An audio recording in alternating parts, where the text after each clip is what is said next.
jump shot, boxers, high cut, pizza, Jeric, basket, flash, Lebron,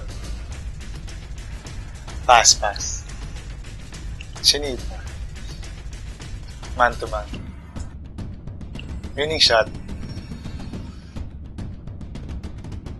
more on leadership sa court kasi yun nga, medyo kulang kami sa point guard ngayon and yun, kailangan talaga, and ang dami namin rookies, so kailangan i-lead talaga yung mga yun. And then, set yung team sa offense and dictate sa defense.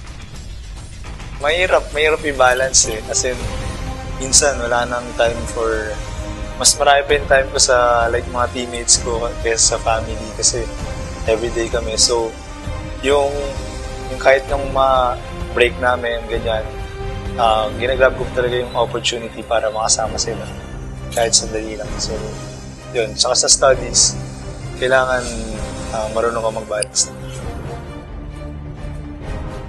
Hindi ko nga, pwede mag-coach or ano, pero siguro after work siguro or yun, pwede, basketball pa rin siguro kasi mahirap na alisin yun eh. Parang yun eh, napamahal na ako dun.